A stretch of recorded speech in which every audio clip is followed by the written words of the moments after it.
Now, if you're investigating a property that you might want to make an offer on, chances are you're looking at a LIM report. So I want to give you some quick helpful information to know what to look for when you get your hands on one of these things and go straight to it to make sure everything's in order. So let's go, the 1, 2, 3's of LIM reports. Now, if you're interested in a property and you're looking to make an offer, chances are you're going to come across one of these. This is a LIM report, in this case produced by Wellington City Council.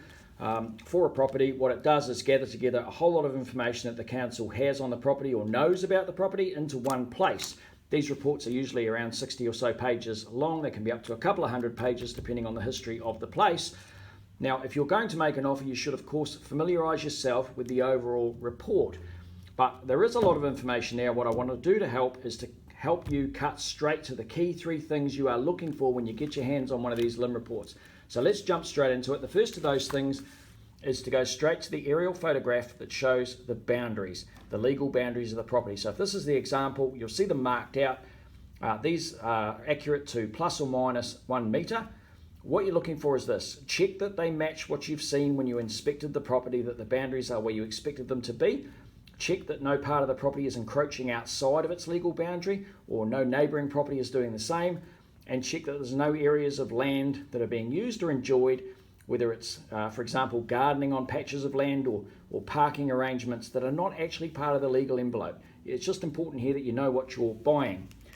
Okay, the second key thing you're looking for is to jump to the rear of the report and you're looking at permits and consents. Now, you want to see that there's a building permit or consent for the original build. It'll give you a build year, a description of the property, and again, on inspecting the property, if you can see that there's been what looks to be alterations, significant work or changes, you want to see that there's a permit or consent for that work.